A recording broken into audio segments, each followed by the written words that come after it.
Oh, come on, you bastard. Danny, can you hear me? Danny, can you hear me? All right. Well, we're just going to have to go with this. Bum, bum, bum. Welcome to the mop-up for May 20th, 2022. It's time to start excommunicating Democrats. We got to get rid of certain Democrats. Chuck Schumer, I talked about this on Monday. I can't get over this. Chuck Schumer's daughter, Jessica, is a lobbyist for Amazon. Get out of my party. If you're a lobbyist for Amazon, get out of my party. Hi, I'm David Feldman, coming to you from welcome to my party. I'm David Feldman, coming to you from an air shaft overlooking a parking garage somewhere in Manhattan where the temperature is 53 degrees, wet and cloudy. On today's program, there is a vast right-wing conspiracy to brainwash Americans. We talk with filmmaker Jen Senko, author of the new book, The Brainwashing of My Dad. We had Jen Senko on our show a few years back when she made a documentary with the same name. Now it's a book. It will be great to welcome her back. Meghan McCain has a new book. It's called Bad Republican, and Professor Ben Burgess read it, so you don't have to. We'll also be talking about replacement theory and Tuesday's primaries. Quick correction. On Monday's show, I identified Congresswoman Liz Cheney as a representative from Idaho. Liz Cheney represents Wyoming.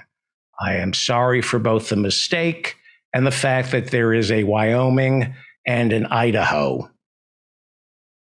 New York's Division of Human Rights is charging Amazon with discriminating against pregnant workers and women with disabilities at its fulfillment centers here in New York.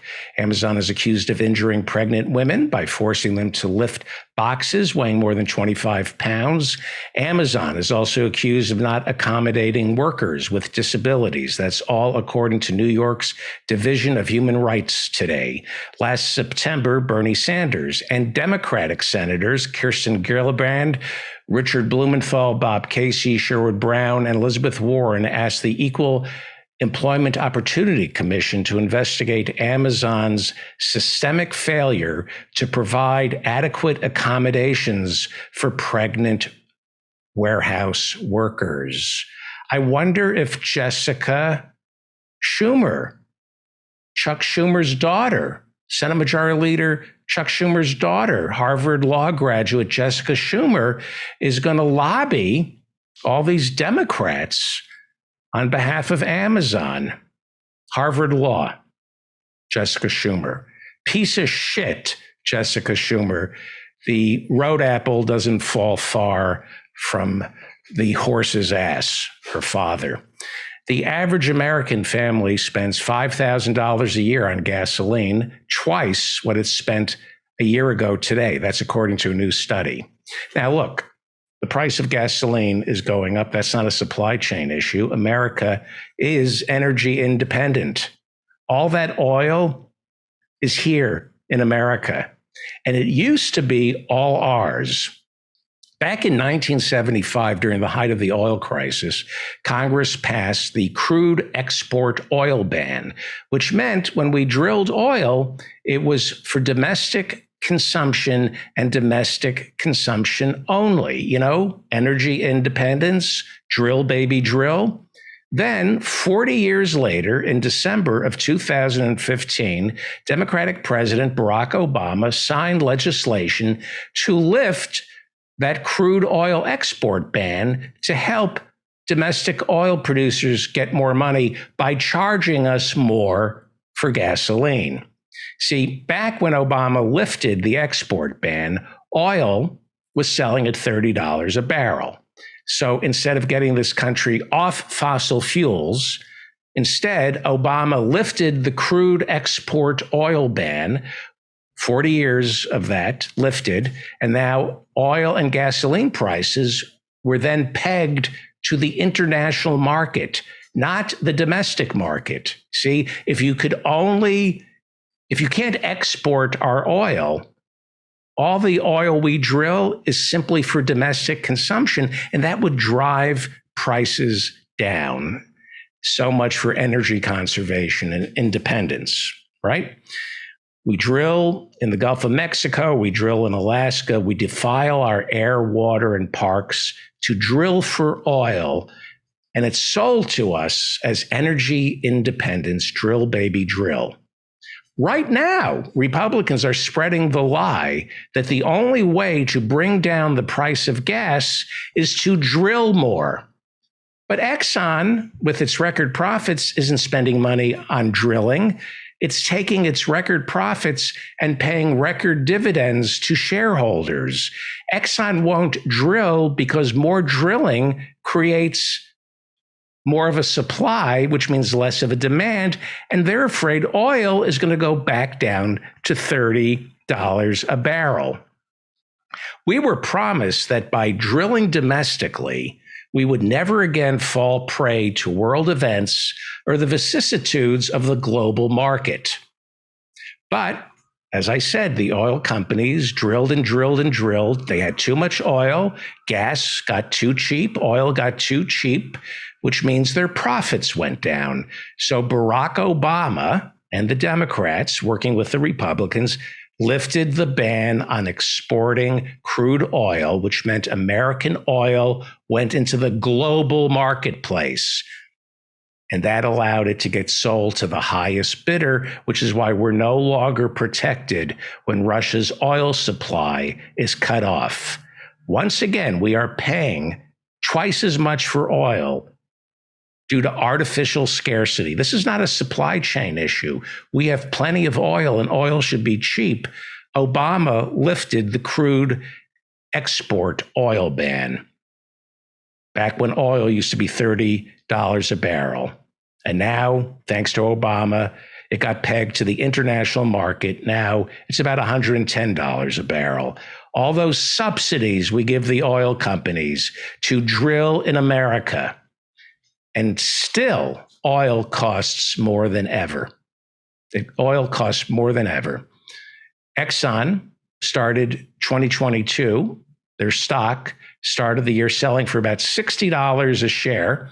It's now worth $91 a share. What is that? About a 30%, 50% increase? Meanwhile, the rest of the stock market down 20%. Chairman of the Joint Chiefs of Staff, General Mark Milley, said he has spoken with his Russian counterpart for the first time since the invasion of Ukraine began. And last week, U.S. Defense Secretary Lloyd Austin said he spoke with his Russian counterpart for the very first time since the invasion of Ukraine began. What's the rush, fellas? Why do you want to talk to your counterparts over in Russia? Why? Shouldn't you guys be buying more weapons to keep the war going? There's no time to talk peace, especially when the Senate today approved a $40 billion weapons package for Ukraine. And that brings the total amount of weapons spending for Ukraine to $54 billion in just 2 months. We're spending $54 billion on weapons for Ukraine, and that's just 2 months. No COVID relief, but $54 billion for weapons for Ukraine. And the war is, it just got started. Lockheed Martin started the year trading at roughly $350 a share. Today, it sells at $426 a share, while the rest of the stock market is down nearly 20%. Well, here's something interesting. A lot of Republicans in the Senate voted against today's $40 billion aid package, not aid, weapons package for the military industrial, $40 billion aid package for Ukraine. Our military contract, it's not about making the weapons contractors richer. It's about helping the people of Ukraine prolong a war. Well, these Republicans in the Senate, they don't trust Biden. I wonder if PayPal is going to make it impossible for these Republicans to raise money. They're opposing the war in Ukraine. That's not Twitter. I wonder if they're going to suspend their accounts too. Where do United States senators get off challenging the premise that the only solution to Ukraine is billions and billions of weapons? You cannot say that in America. Didn't they get the message that that speech has been chilled? You cannot say that in America. Seriously, you can't. Nobody, certainly nobody in the Democratic Party would dare challenge these weapons transfers to Ukraine. It's considered unpatriotic to question Joe Biden's decision to send $54 billion worth of weapons to Ukraine. You can get shut down by Twitter, YouTube, Facebook by challenging that premise. PayPal will suspend your account for saying this. You're aiding and abetting our enemy. Well, Senators Marsha Blackburn, she's a Republican from Tennessee, John Boozman, Arkansas, Republican, Mike Braun, Indiana, Republican, Mike Crapo, representative from Idaho, Bill Haggerty, Republican from Tennessee, Josh Hawley, Missouri, Republican, Mike Lee, Utah, Republican, Cynthia Loomis from Wyoming, Republican, Roger Marshall, Republican from Kansas, Tommy Tuberville, Republican from Alabama. They all voted against the arms package for Ukraine. So they must hate America. Well, actually, they do. In all fairness, that is kind of the problem. Those people do hate America. And some of them are getting paid by Putin. So they're bad people. I hate it when bad people do something that I may or may not agree with. They're bad people. Rand Paul, bad guy, voted against the arms package. He said he wanted an inspector general to find out where all the money and weapons we give Ukraine are ending up. Imagine that. Well, at least we have 11 Republican senators with a spine. I'd give anything if the Democrats had one senator, one with a spine, one. Bernie's not a Democrat. He caucuses with the Democrats.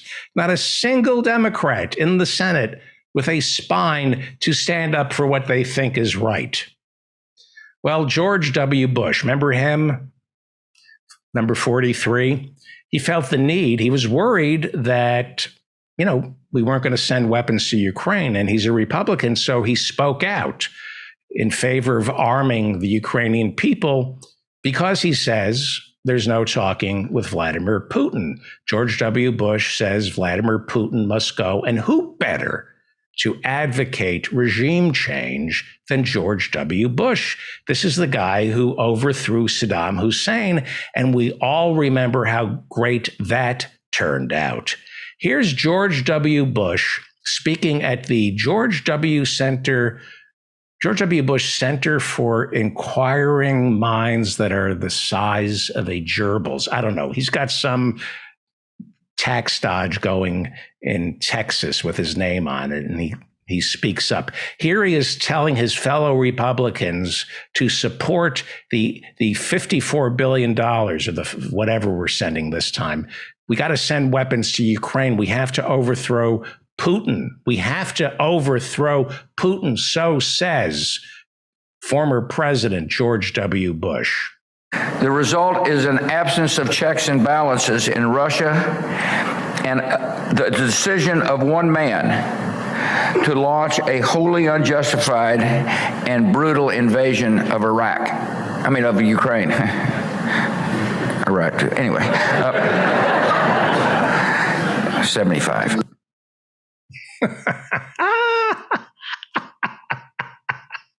Oh, and we laughed.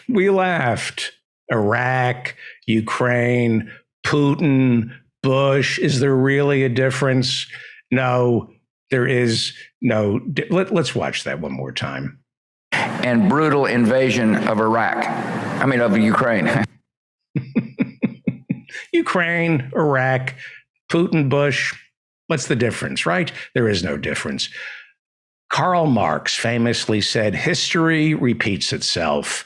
First as tragedy, second as farce. and brutal invasion of of Ukraine. Wow. George W. Bush. I mean, you got to give him credit, at least subconsciously. He knows he screwed up. I'm going to play this for Dr. Hirschenfeld. George W. Bush knows he screwed up, but he lacks the vocabulary. He lacks the patriotism. He lacks the love of country to apologize to America and throw himself on the mercy of this country by commissioning a study to show for future generations how presidents can lead us into wrong wars.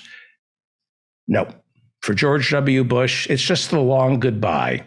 He's just drifting away the way Ronald Reagan did. And brutal invasion of of Ukraine. Wow, he knows he did something bad. He knows he did something really wrong. Wow. Well, next Tuesday, we have midterm primaries in Georgia, Alabama, Arkansas, and there's a big runoff in Texas between Congressman and Democratic conservative Henry Cuellar and Jennifer Cisneros, which I'll get to later. We like Jennifer Cisneros, and Henry Cuellar should have been put in jail after the FBI raided his home earlier this year. The election to watch on Tuesday is in Georgia, which turned blue in 2020. It not only went for Joe Biden, but also replaced 2 Republican senators with 2 Democrat senators. And that's how the Democrats gained control of the Senate. And Chuck Schumer became Senate Majority Leader.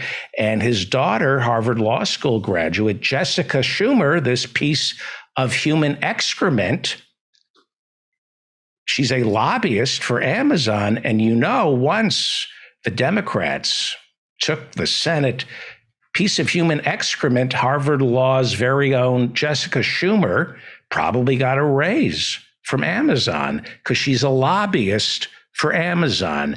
That's Charles Schumer's daughter, who can get a job anywhere by pulling her father's strings, the same way he pulled strings to get her into Harvard Law. The head of the Senate, the Democrat, his daughter, all the jobs that this piece of shit can get. And she dedicates her life to lobbying for Jeff Bezos because just like her father, she's a piece of shit. Only a piece of shit would lobby for Amazon and call themselves a Democrat. And they wonder why we're going to lose in November. Get out of my party, Jessica Schumer, and take your father with you. Okay? Well, anyway, Georgia. One of the Democrats running on Tuesday is Senator Raphael Warnock.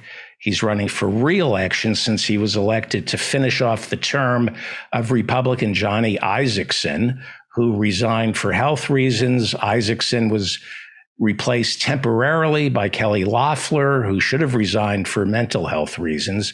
And she was defeated in that special election won by Raphael Warnock on January 5th, 2021. The Democrats got control of the Senate on January 5th, 2021. And on January 6th, 2021, the Republicans stormed the Capitol.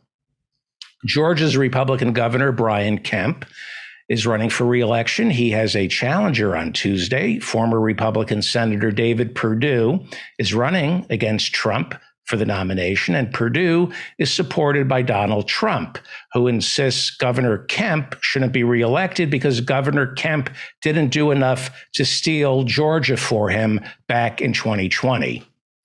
Kemp, however, did steal his own election 4 years ago from Democrat Stacey Abrams. Kemp, at the time, was Georgia's Secretary of State, and he used that power to deny about 50,000, 60,000 African Americans their voter registration rights. He just stripped about 60,000 African Americans of their voter registration applications. And it was considered by many to be the most flagrant act of American voter suppression in years.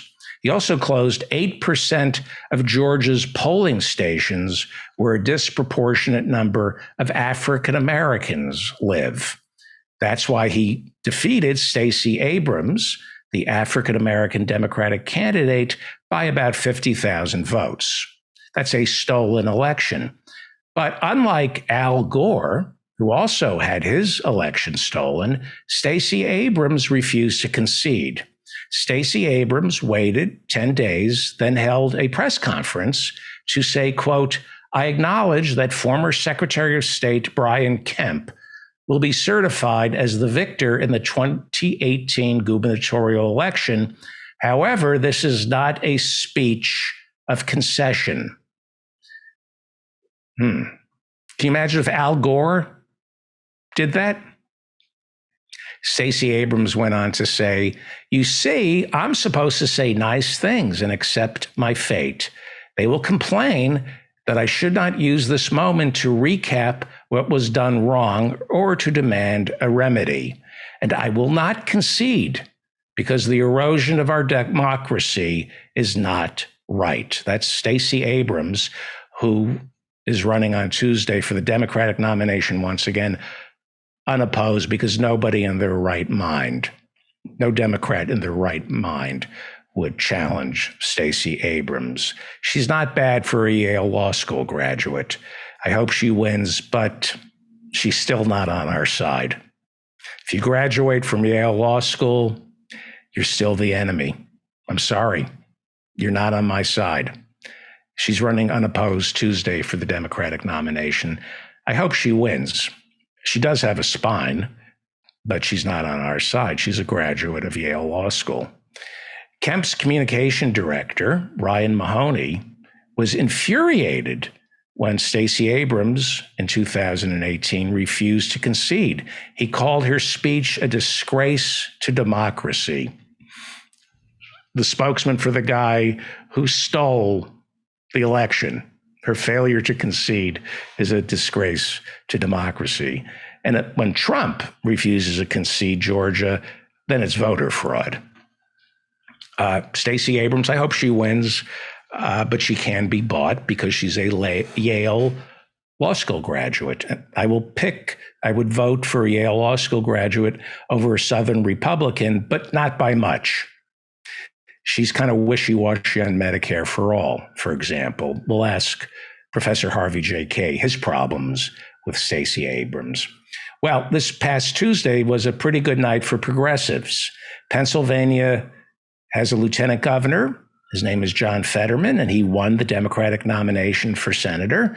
He beat out the conservative Democratic Congressman Conor Lamb, who was endorsed by Joe Manchin. Conor Lamb doesn't return to Congress, and he's not going to the Senate. In Oregon, Congressman Kurt Schrader, the Democratic incumbent, went down in a resounding landslide, defeated by the progressive Jamie McLeod Skinner. Congressman Kurt Schrader of Oregon and Conor Lamb in Pennsylvania, two of the most conservative Democrats in Washington. It's great to see them go and go join the Republican Party. Please get out of my party. Go. Scoot. On Tuesday, also, Pennsylvania State Representative Summer Lee, and this is where I'm going to not get angry. Hang on. I will control myself. On Tuesday, Pennsylvania State Representative Summer Lee, a 34-year-old Black woman who once worked as a union organizer, Summer Lee seems to have won the Democratic nomination for Pennsylvania's 12th congressional district, which covers most of Pittsburgh, and I'm going to be talking about this. She won despite an avalanche of attack ads paid for by AIPAC, the very same super PAC that tanked the progressive campaign of Nina Turner in Ohio.